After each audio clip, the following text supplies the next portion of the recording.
ఇంతమంది జనం మొత్తం ఆడోళ్ళే, ఇంతమంది జనం మొత్తం ఆడోళ్ళే. అక్కడి నుంచి ఇక్కడ దాక్కున్నారు ఆడోళ్ళు. గూడెం జీప్ ఒకటి గూడెం బస్ ఆగింది. అది తర్వాత మా బండి 2 బండ్లు కూడా చెక్ చేస్తున్నారు.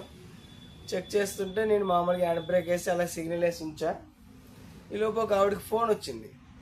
ఫోన్ రాగానే ఎవరండి అని అడిగింది. మొత్తమే సంథింగ్ యాక్సిడెంటా అన్నది. యాక్సిడెంట్ అయ్యిందని మీ అబ్బాయి గారికి పక్కన నించోబెట్టాం, మీరు రండి అని చెప్పేసి పోలీసులు ఫోన్ చేశారంట. ఆవిడ ఏడుస్తుంటే మీరు కంగారు పడకండి మేడం, ఫోన్ వచ్చింది కదా చేద్దామని చెప్పేసి నేను అంటున్నప్పటికీ మా మేడం గారు వచ్చేసారు. మా కండక్టర్ మేడం గారు వచ్చి పైకి పోనీ కుమార్ అన్నారు. జస్ట్ అలా మూవ్ అయ్యే టైంకి ఆవిడకి స్పృహ తప్పి పడిపోయింది వెనక్కి సీట్లోనే. పడిపోతే టక్మని మేడం గారు చూసి మేడం గారు నేను కూడా మేడం గారి దగ్గరికి వెళ్ళి ఓదార్చాం. కాదు నీ కంగారు పడకండి అని చెప్పేసి మేడం గారు అన్నారు. ఒకసారి నీకు వచ్చిన ఫోన్ నెంబర్ ఒకసారి తీసి ఇవ్వమో నేను మాట్లాడతామని చెప్పేసి అన్నారు మేడం గారు. అన్న తర్వాత ఆవిడకి కొన్ని నీళ్ళు అది ఇవ్వండి అమ్మా అని చెప్పి ఒక పెద్ద ఆవిడ ఉంటే ఆ పెద్ద ఆవిడ నీళ్ళు ఇచ్చింది, కొంచెం తాగింది.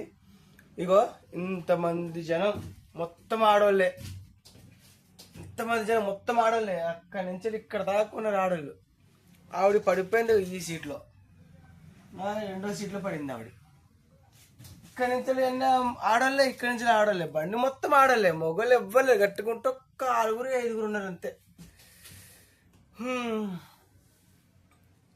ఒక కాకి చచ్చిపోతే 100 కాకులు అరుస్తాయి. అది వాటి ధర్మం, వాటి మీద ఉన్న ప్రేమ కదా. ఒకప్పుడు ఎవరైనా చనిపోతే ఏడుస్తుంటే ఆడవాళ్ళు, మిగతా ఆడవాళ్ళు కూడా ఏడ్చేవారంట. ఎందుకంటే అప్పుడు అంత సెన్సిటివ్గా ఉండేవారు. ఇప్పుడు ఇవిడ ఇంత గుండెలు బాదుకొని ఏడుస్తుంది, శ్రోత పడిపోయింది. కానీ ఇంతమంది ఆడవాళ్ళు ఉన్నారు కదా, ఒక్క ఆడవాడు కూడా లెగిసి రాలేదు అసలు. లెగిసి వచ్చి ఏం కాదమ్మా ఆవిడ పట్టుకోలేదు అసలు. చచ్చిపోతే మైలు అంటుకుంటుందా? నువ్వు రేపొద్దు నువ్వు చచ్చిపోతా నీకు మైలు అంటుకోదా? మైలు కోసం ఆగిపోయారా ఏంటి? నాకేం అర్థం కాలేదు. మా మేడం గారు వచ్చారు, ఆవిడ ఓదార్చారు, నేనైతే టెన్షన్ పడకండి, మీ అబ్బాయికి ఏదైనా అయితే మీ కాంటాక్ట్ నెంబర్ వాళ్ళకి దొరకదు కదా, ఎందుకంటే అన్ని లాక్ సిస్టమే కదా ఫోన్లు. ఇప్పుడు మీ అబ్బాయి మంచిగా ఉన్నాడు కాబట్టి దెబ్బల దగ్గర ఉండొచ్చు, బాగానే ఉంటాడు, అందుకనే కదా మీకు ఫోన్ వచ్చింది ఆ నెంబర్ నుంచి, లేకపోతే నెంబర్ నుంచి ఫోన్ రాదు కదా, మీరు టెన్షన్ పడకండి అని చెప్పేసి నేను ఓదార్చా. మంచిగా చక్క పెట్టాం, అన్నీ తీసుకెళ్ళాం, మొత్తం ఆడికి నీళ్ళు ఇచ్చింది, తాగింది, అన్నీ చేసింది. కానీ ఒకటే బాధ, ఇంతమంది ఆడవాళ్ళు ఉన్నారు కానీ ఒక్క ఆడవాడు కూడా వచ్చి, కనీసం ఒక్క ఆడవాడు కూడా వచ్చి మీకేం కాదులేండి, మీ అబ్బాయికి ఏం కాదు అని ఆవిడకి ఒక్కరు కూడా ధైర్యం చెప్పలేదు. ఈ అమ్మ ఏం బతుకులు బతుకుతారా మా ఆడవాళ్ళు? నీ బతుకులు కూడా ఒక బతికేనా? రేపొద్దున మీ కుటుంబ సభ్యులకి ఎవరికైనా ఇలాగా అవుతే రోడ్డు మీద అట్లనే అలాగే వదిలేస్తారా? వదిలేరు కదా. ఏమ్మా ఏం కాదమ్మా అని చెప్తారు కదా, అదే మీ బతుకేనా? ఏం బతుకమ్మా ఆడవాళ్ళు అసలు బతుకులా? అసలు నేను అడిగితే ఇగో ఇలాంటి సమాజం ఉండబట్టే ఆడవాళ్ళు కలిపి మగవాళ్ళని చంపేస్తున్నారు అనిపించింది నాకైతే. ఇంతమంది ఆడవాళ్ళు ఉన్నారు, ఒక ఆవిడకి పాపం ఏడుస్తుంటే ఓదార్చడానికి ఒక్కరు రాలేదు ముందుకి. ఏం మనుషులు ఏంటో.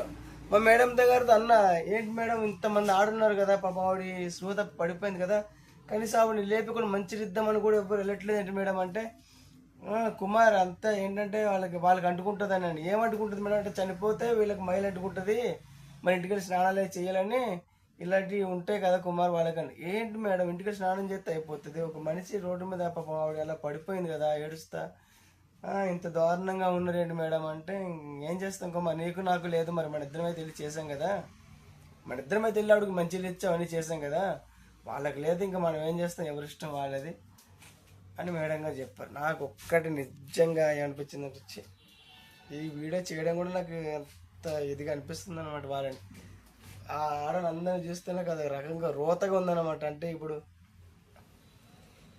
మనం పేడ మీద కాలు వేసి ఇలా దులిపేసుకుని పోతాం, అలా దులిపేసుకుని పోయారు వీళ్ళు. ఇలాంటి సమాజంలో మనం బతుకుతున్నాం. ఏడ్చే వాళ్ళని ఓదార్చే విధంగా ఉండాలి. ఎవరైనా నేడిస్తే, ఒకప్పుడు పూర్వకాలంలో ఎవరైనా నేడిస్తే వాళ్ళ పైట గొంగుతో వాళ్ళ ముఖం తుడిసేవారు. ఇవాళ కనీసం ఆవిడ వంక కూడా చూడలేదు మీరు తెలుసా, ఆవిడ వంక కూడా చూసి మాట్లాడలేదు మీరు. ఎవ్వరు కాదు అలా సైలెంట్గా కూర్చుని ఉన్నారు అంతే. బస్ ఆప నేను మా మేడం గారు వచ్చి ఏదో చేస్తున్నాను తప్ప కనీసం ఒక్కరన్నా లేచి వచ్చి ఆవిడకి ఓదార్చి మీకేం ఆవిడకి మీ అబ్బాయికి ఏం కాదమ్మా ధైర్యంగా ఉండమ్మా అని ఒక్కరు ధైర్యం చేయలేదు. ఓకే ఫ్రెండ్స్, చెప్పవలసింది చెప్పా.